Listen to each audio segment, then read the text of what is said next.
ሰላም ሰላም ውድና የተከበራችሁ የዩቲዩብ ቻናል ቤተሰቦች እንዴት ናችሁ? ይህ በሌማት ቲዩብ እየተዘጋጀ የሚቀርብላችሁ ፕሮግራማችን ነው። ዛሬ የቴክኖሎጂ ነገር ይዘን መተናል። ዲቪ 2026 ተለቋል። ዛሬ ማለት ነው ሜይ 3 ዲቪ 2026 ተለቋል። ስለዚህ ዛሬ ግንቦት 3 በአውሮፓውያን አቆጣጠር የተለቀቀውን የዲቪ 2026 ዓ.ም የደረሳችሁ እንኳን ደስ አላችሁ ያያችሁ ማለት ነው። ያላያችሁ ደግሞ እንዴት ማየት እንደምትችሉ በዛሬው ቪዲዮዬ ወደ እናንተ አደርስላችኋለሁ። አስቀድሜ እንግዲህ መልካም እድል እንዲገጥማችሁ እየተመኘው ወደ ዲቪ 2026 እንዴት ማየት እንችላለን ወደሚለው እንሄዳለን ማለት ነው። በመጀመሪያ እንግዲህ በስልካችሁ የምትጠቀሙ ክሮም ላይ ነው የምናየው። እንደዚሁም ደግሞ በላፕቶፕም መጠቀም ይቻላል። ስለዚህ እንዴት መጠቀም እንችላለን የሚለውን በቅድሚያ አሳያችኋለሁ። በመጀመሪያ ክሮም ላይ እንሄዳለን። ክሮም ላይ ከሄድን በኋላ እንደምትመለከቱት እዚህ ጋር እንግዲህ ፊት ለፊት ስክሪኑን ወደ እናንተ ላይ አድርጌ ነው ማሳያችሁ ማለት ነው። ስለዚህ ክሮም ላይ ቀጥታ እንሄዳለን። ክሮም ላይ ከሄድን በኋላ መጀመሪያ የምንገባው እዚህ ጋር ሰርች ባሩ ላይ ዲቪ 2026 ብለን ነው የምንገባው ማለት ነው። እንደምትመለከቱት እዚህ ጋር መጥቶልኛል። ዲቪ 2026 ብለን ነው የምንሞላው። ዲቪ 2026 ብለን ስንመጣ ኤሌክትሮኒክ ዳይቨርሲቲ ቪዛ ፕሮግራም ብሎ ይመጣልናል። እሱን እንጫናለን ማለት ነው። ልክ ይሄንን ከተጫን በኋላ ቴንኪዩ ኤሌክትሮኒክ ዳይቨርሲቲ ቪዛ ፕሮግራም ብሎ ያመጣልናል። ስለዚህ ቼክ ስታተስ የሚለው ነው ታች ላይ ዝቅ ብለን ወረድ ካልን በኋላ ቼክ ስታተስ የምትላለች እሷን እንጫናታለን። ቼክ ስታተስ የምትለዋን ልክ ስንጫናት ደግሞ የሚመጣልን ነገር ምንድነው? እንደምትመለከቱት ዌልከም ካለ በኋላ ኢንትራንት ስታተስ ቼክ ኢንስትራክሽን የሚላለ እሱንም ኮንቲኒው እንላታለን። እኛዋን እዚህ ጋር እንደምትመለከቷት ኮንቲኒው ትላለች። ኮንቲኒው ብለን እንጫናለን።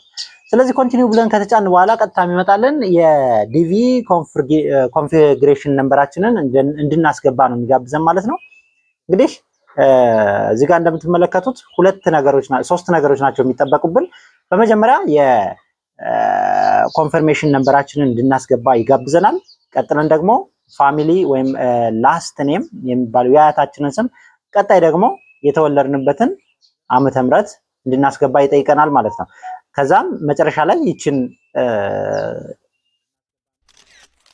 ፒክቸሯን እንድናስገባ ይጋብዘናል። ይችን ፒክቸር እናስገባለን። ላይክ ኤክስ3 ኤምሲኬ ጄ አድርገን እነዚህን እንድናስገባ ይጠይቀናል ማለት ነው። አላስታውቅን ካለ ይችኛዋን መጫን እንችላለን፣ መቀየር እንችላለን ማለት ነው። አሁንም እንደዚህ እየቀየርን እንዳስታውቀን የምንፈልገውን ነገር እስከመጣልን መቀየር እንችላለን ማለት ነው። ላይክ ለምሳሌ አሁን ጄ ዲ ቢ አር ኤስ አሁን ይቺ አሪፍ ነች። ስለዚህ እዚህ ጋር ደግሞ እንደምትመለከቱት ከዚህ ጀምረን ኮንፈርሜሽን ነምበራችንን እየሞላን እንሄዳለን። ለምሳሌ እዚህ ጋር ይሄ እዚህ ጋር የመጣዋለ ይሄን ብሞላው ከዛ እዚህ ጋር ላስት ኔም ደግሞ የአያቴን ስም እንደዚሁ እሞላዋለሁ ማለት ነው። በመቀጠል ደግሞ የተወለድኩበት ዓመተ ምህረት 1997 በአውሮፓውያን አቆጣጠር ነው። በነገራችን ላይ በአውሮፓውያን አቆጣጠር እናንተ የሞላችሁትን ነው የምታስገቡት ማለት ነው። በመቀጠል ታች ላይ እዚህ ጋር ያያችሁትን ይችን ኮንፊግሬሽን እንትሏን ፒክቸሯን አፒር ኢን ዘ ፒክቸር ይለናል። ታይፕ እናደርጋለን ካራክተሮቹ ማለት ነው። እዚህ የተጻፉትን እነዚህን ታይፕ እናደርጋቸውና እንልካቸዋለን ማለት ነው። ከዛም በኋላ መጨረሻ ላይ የምናየው እንግዲህ ከተመረጥን ተመርጠናል፣ ካልተመረጥን ደግሞ አልተመረጥንም ይለናል።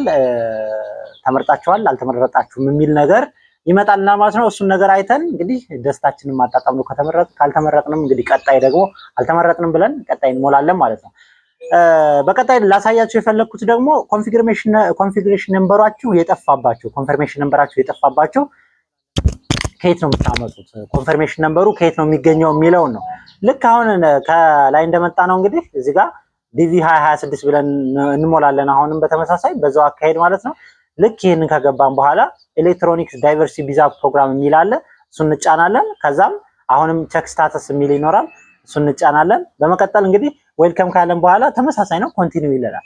እዛው ጋር ኮንፊግሬሽን ነምበር መሙላው ላይ ኮንፈርሜሽን ነምበር መሙላው ላይ እንግዲህ ኮንፊግሬሽን እና ኮንፈርሜሽን እየተመሳሰሉብኝ ነው። ስለዚህ ኮንፊግሬሽን ሳይሆን ኮንፎርሜሽን ነው። ኮንፈርሜሽን ነምበራችን ላይ እሱ ጋር እንግዲህ ፎርጎት እንለዋለን። እዚች ጋር ያለችዋን ፎርጎት እንላታለን። ፎርጎት ካልነው በኋላ እንደምትመለከቱት እዚህ ጋር ዳይቨርሲቲ ቪዛ ፕሮግራም ብሎ ቬሪፋይ ኢንትራንት ይላል። ቬሪፋይ ማድረግ አለበት። ከዛም እንደምትመለከቱት ስማችንን፣ የአያታችንን ስም፣ ሚድል ኔም ወይም የአባት ስም፣ የተወለድንበት ዓመተ ምህረት እንደዚሁ ደግሞ የተመዘገብንበት ኢሜል ይጠይቀናል። እዚህ ጋር የተመዘገብንበት ኢሜል ካለ እሱን እንድናመጣ ነው እዚህ ጋር የሚጋብዘን። ስለዚህ ምናልባት ኮምፒውተር ቤት ላይ የሞላችሁ ካላችሁ ሞላችሁበት ኮምፒውተር ቤት ላይ ሄዳችሁ በብዛት የሚጠቀሙባቸው ኢሜሎች ሊኖሩ ይችላሉ። እነሱን እንዲሰጧችሁ ጠይቁ። ከዛም በኋላ ኮንፈርሜሽን ነምበሩን በተመሳሳይ መልኩ እናገኛለን ማለት ነው። እዚህ ጋር እንደምትመለከቱት አሁንም እቺ ካፕቻ ነው የምትባለው እሷ ነገር አለች። አሁንም ካፕቻዋን መቀየር ይቻላል። እንደዚሁ RMSNU ላይክ እንደዚህ ይመጣል ማለት ነው። እንደዚህ ያደርጋችሁ መቀየር ትችላላችሁ ማለት ነው። እንግዲህ ይህን ይመስላል ዛሬ ወደ እናንተ ያደረስኩላችሁ ፕሮግራም። ስለተከታተላችሁኝ አመሰግናለሁ። ቪዲዮ ብዙ ሰው እንዲያየው ላይክ ሼር ማድረጋችሁ አይዘንጋ። ይመቻችሁ። በዚህ መልኩ ማየት ይቻላል። በስልካችሁ ዲቪ መድረስና ለመድረሱን ማየት ይቻላል ማለት ነው። አመሰግናለሁ። ደህና ሁኑ።